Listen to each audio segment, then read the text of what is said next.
Hello दोस्तों, मैं शशांक स्वागत करता हूं आपका अपने चैनल ग्रो ज्ञान विद शशांक में। तो आज मैं लेकर आया हूं क्लास 10th के लिए उनके मैथ का सिलेबस।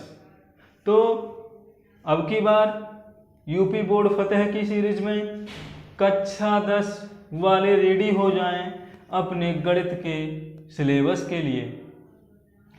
तो इसमें क्या क्या आएगा ये आपको पता है कि क्लास 10 में जो गणित का पेपर होता है वो 70 नंबर का होता है और प्रैक्टिकल मिला के 30 का टोटल हो जाएगा 100 नंबर का।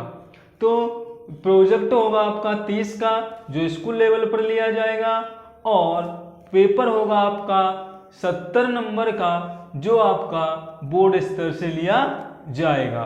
तो चलिए बात करते हैं हम अपने गणित के पाठ्यक्रम की और बनाते हैं योजना कि कैसे हमें गणित में फतेह हासिल करनी है, कैसे पढ़ा जाए और किस प्रकार फतेह हासिल की जाए। तो क्लास 10 मैथ का सिलेबस पूरे 7 भागों में डिवाइड किया गया है। इसको 7 भागों को अलग अलग अंक प्रदान किए गए हैं, यानी कि पेपर में आपको इन अंकों के अनुसार वो वाला पाठ्यक्रम मिलेगा जो पेपर में आना है। तो पहला जो इसका पाठ है वो है संख्या पद्धति। तो जो संख्या पद्धति है वो आपको 5 अंक का मिलेगा। दूसरा जो पाठ है वो है आपका बीजगणित जो मिलेगा आपको 18 अंकों का। तीसरा जो पाठ है वो है निर्देशांक ज्यामिति जो मिलेगी आपको 5 अंकों की। और चौथा पार्ट होगा आपका ज्यामिति जो मिलेगी आपको 12 अंकों की। पांचवा पार्ट होगा आपका त्रिकोणमिति जो है आपके 10 अंकों की। और मेंसुरेशन है आपका 10 अंकों का। और अंत में सांख्यिकी मिलेगी आपको 10 नंबर की। जब आप इनको काउंट करते हो तो ये जो टोटल हो जाता है वो हो जाता है पूरा 70 अंक।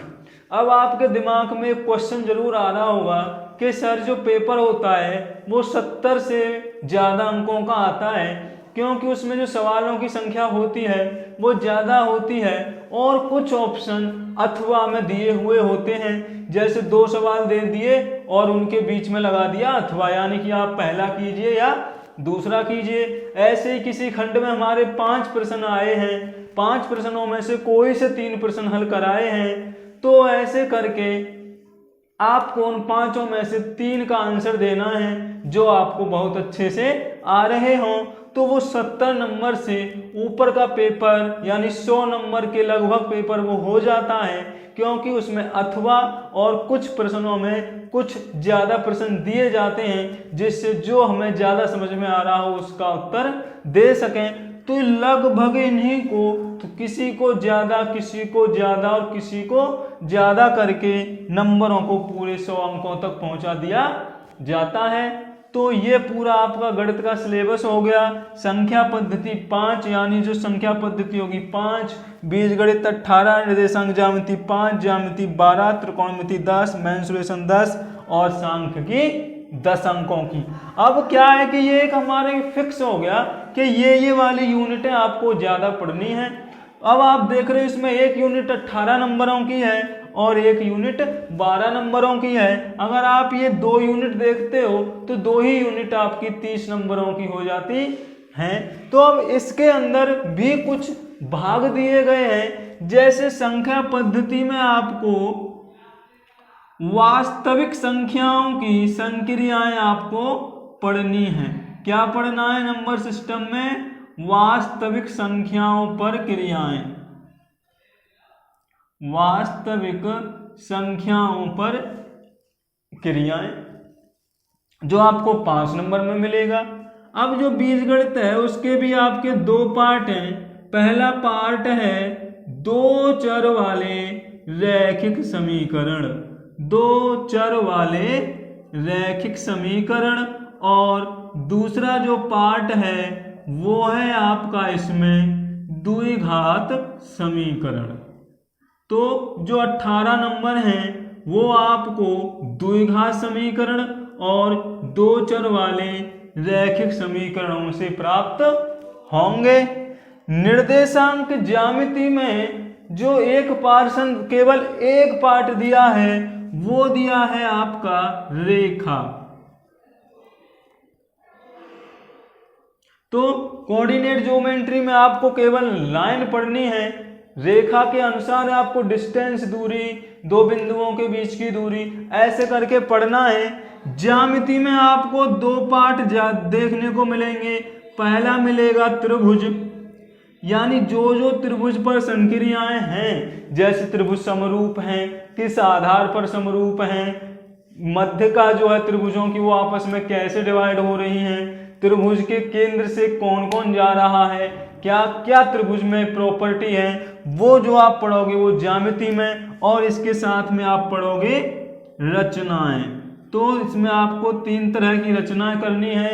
एक त्रिभुज के समरूप त्रिभुज की रचना करना, एक रेखा खंड का विभाजन करना, तीसरा किसी दिए हुए बिंदु से वृत्त पर स्पर्श रेखा खींचना।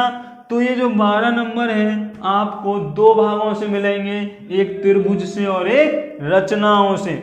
त्रिकोणमिति में आपके भी 3 पार्ट होंगे भाई। त्रिकोणमिति में आपको 3 पार्ट पढ़ने हैं। पहले 0 से 90 एंगल तक के जो भी सवाल बनते हैं वो, दूसरा त्रिकोणमितीय सर्वसम्मिकाएं, त्रिकोणमितीय सर्वसम्मिकाएं, और तीसरा है इसमें आपका ऊंचाई और दूरी, ऊंचाई और दूरी। तो ऐसे करके जो त्रिकोणमिति है उसके 10 नंबर हैं। त्रिकोणमितीय एंगलों पर जो 0 से 90 होंगे उन पर कोस थीटा साइन थीटा में रिलेशन, कॉस अपॉन साइन क्या हो जाएगा, टेन का रिलेशन क्या है, और त्रिकोणमितीय सर्वसम्मिकाएं sine square theta plus cos square theta बराबर 1 है। ऊंचाई और दूरी के मान लो कोई ऊंचाई दूरी के सवाल आपने सुने होंगे, देखे भी होंगे, क्लास 9th में भी कुछ होते हैं।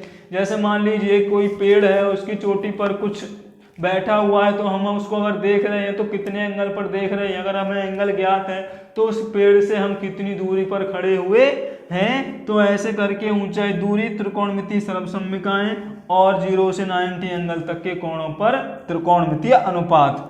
मेंसुरेशन में आपको 2 भागों में विभाजित किया गया है। एक वृत्त का क्षेत्रफल आपको इसमें पढ़ना है, एक क्या पढ़ना है, वृत्त का क्षेत्रफल। दूसरा है बेलन, शंकु, बेलन हो गया, शंकु हो गया, छिन्नक हो गया, घनाभ। इनके जो क्षेत्रफल और आयतन है या पृष्ठीय क्षेत्रफल है वो आपको इसके अंतर्गत पढ़ने हैं। और यदि एक आकृति को दूसरी आकृति में बदला जाए तो वो भी आपको पढ़ना है। और साथ में मिलेगा आपको लास्ट में गोला जो 3 डायमेंशनल होता है। तो इन सब के आपको क्षेत्रफल और पृष्ठीय क्षेत्रफल पर सवाल करने हैं, वक्र पृष्ठ पर सवाल करने हैं। और अगर इनको आपस में चेंज किया जाएगा तो कैसे बदला जाएगा, कितना आयतन हो जाएगा, कितना क्षेत्रफल हो जाएगा, केवल 2 आकृतियों के मध्य आपको रिलेशन स्थापित करके वो सवाल करने हैं। तो मेंसुरेशन में केवल 2 चीजें पढ़ी जाएंगी, वृत्त का क्षेत्रफल, बेलन, शंकु और गोले का क्षेत्रफल। घनाभ का 1-2 सवाल कभी कभी बोर्ड में आ जाता है जब हम एक दूसरे में परिवर्तित करते हैं तब, वरना बेलन, शंकु और गोले का ही आपको वक्र पृष्ठ, आयतन और संपूर्ण पृष्ठ ज्ञात करना है। बाद बाकी जो आपस में रिलेशन है वो 1-2 क्वेश्चन आपको घनाभ का मिल जाता है। तो वो हो गया मेंसुरेशन। सांख्यिकी में आपको 3 चीजें पढ़नी होती हैं भाई। एक पढ़ना है आपको माध्य, एक पढ़ना है मध्य का, और तीसरा पढ़ना है आपको बहुलक। तो माध्य और मध्यका पर ही बहुत सारे सवाल आपके पेपर में देखने को मिलेंगे।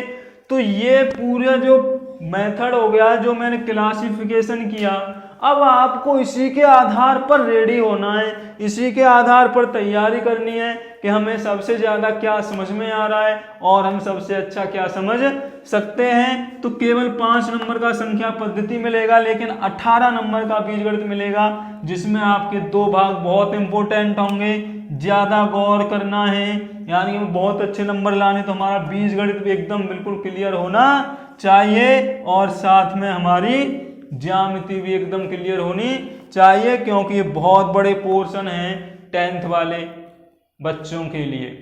तो सिलेबस आपकी समझ में आ गया होगा, धीरे धीरे हम इनको कंप्लीट करेंगे, धीरे धीरे पढ़ते जाएंगे। तो कैसे करना है आप समझ गए होंगे, पूरा सिलेबस जान गए होंगे कि हमें आखिरकार अपने गणित में पढ़ना क्या है। ये पढ़ना है आपको, जो मैंने बोर्ड पर आपको नंबरों के हिसाब से क्लासिफाइड करके दिया है। सबसे पहले क्या पढ़ना है ये भी आपके ऊपर डिपेंड करता है कि हमें सबसे पहले क्या पढ़ना चाहिए और कैसे हमें बोर्ड में फतेह हासिल करनी चाहिए। तो अगर आप चाहते हैं कि हम इसको एक्सरसाइज वाइज पढ़ाएं तो आप कमेंट करके बताइएगा, या इसको टॉपिक वाइज आप पढ़ना चाहते हैं तो वो भी आप कमेंट में मुझे बताइएगा। और हो जाइए तैयार अब की बार यूपी बोर्ड फतेह के लिए।